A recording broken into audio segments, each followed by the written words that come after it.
So this is an offshoot of a Ditmas Park walkabout. Maylin and the boys have already been on this very route, and so it must be pretty good if they're back for a second shot. So, and this one's called Waterfall, which you're not going to stand under because of the blue-green algae, because I don't want you to get hurt.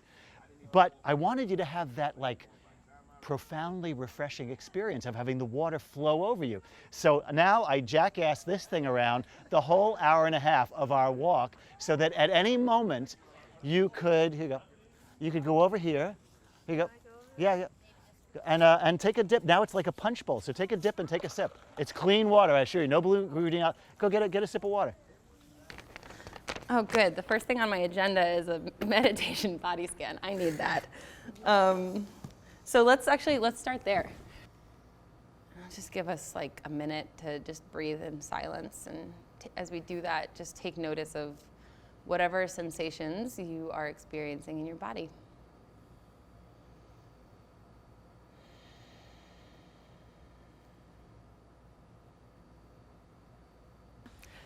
My name is Jessica Sarante. I am a life and leadership coach and a co-founder of an organization called Radical Support Collective. We support people who are in the movement for ecological justice, and we support them through training and through coaching. So I work with individuals who identify as change makers in the climate space and support them to go past the places where they would normally stop themselves as we do our work. It's so common that we come up against our own internal stopping points, back off, right? Who am I to do this work? Who am I to have an impact on the climate crisis, to pursue my dream job? And we support people to move past those things so they can make the contribution that they seek to make. So eco-psychology, as I understand it, is an attempt to take, you know how modern therapy is one patient, one therapist? Well, in the old days, Native American psychology, Aboriginal psychology in Australia, African psychology, they used to think about the earth and the person and healing both in the same process somehow. And so that's what eco-psychology is trying to do. There's a book that was written, and the name is, We've Had 100 Years of Psychotherapy and the World is Getting Worse. So eco-psychology is an attempt to take the good healing that a person experiences in therapy and have it be the healing of the earth and the person.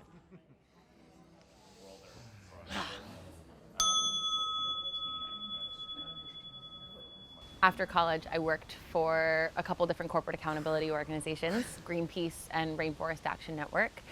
And it was during those years that I started to experience some burnout myself. I was getting exhausted. Like the work of resisting against these epic forces that are destroying the earth burns really hot on us.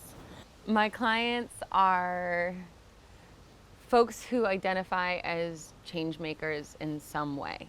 There's a difference between what we call your monkey mind, which is that voice of doubt, worry, and fear that chatters at us, and what we call your voice of wisdom, your internal voice of knowing. And so my clients learn to parse out the difference between those two voices so that the monkey mind, the doubt, worry, and fear, no longer stops them. Okay, last question for now.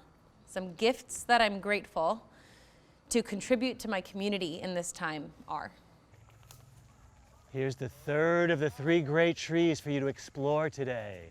So I'll put out some mats if you want to sit around and make yourself at home with this tree. See what thinking about the idea that usually we think of our people are separate from nature, but that's like an illusion. And today's walk is to kind of cut against that illusion and to remember that we and nature are the same group. We're the same thing. We are of nature. Yeah, that's how you're going to get hot. We're going to walk straight across. We're going to be like the Bushmen of the Kalahari. We're going to sort of sense each other as we move through the field.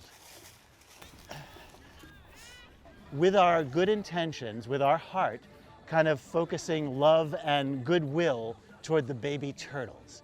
And that way, even though we can't single-handedly solve climate change, we can lend our good wishes and love toward the world that we do have and to try to preserve it, you know? So why don't we do that? Why don't we take 3 minutes And we'll focus our energy, our healing energy in this direction, wishing the baby turtles well with their lives, okay? So 3 minutes.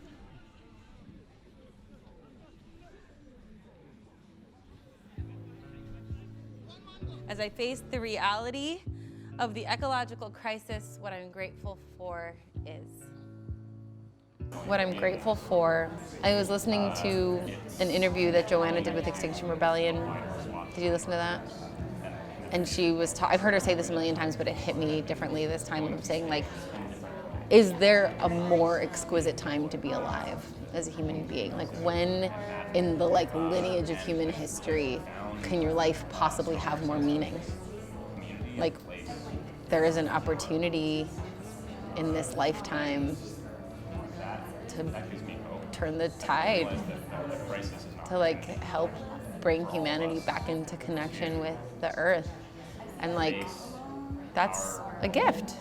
All revolutionaries, effective activists have in common is that they all have or had the ability to sustain themselves through their work for the long haul. So really at the end of the day, like, that's why Radical Support Collective exists. That's why I do the work that I do. Because I want more people in our movement to have the ability and the skill to sustain themselves in their work for the long haul. We humans, we tend to think of going into the earth, we associate it with death only, you know? But the turtle has a different sense of the uses of going into the earth, right? And maybe we could use, you know, the other animals' sensibilities about the earth, rather than just being afraid or sort of feeling like the earth is alien or where we go only to die. Maybe if we learned from the animals to treat the earth differently. And so that's sort of the political undercurrent to the walkabout. We don't talk much about climate change, but it's in everything that we do. It's even in, you know, our reaching into the watering hole, you know, sensing the heat and sensing our need to come together at the peaceful place of the watering hole.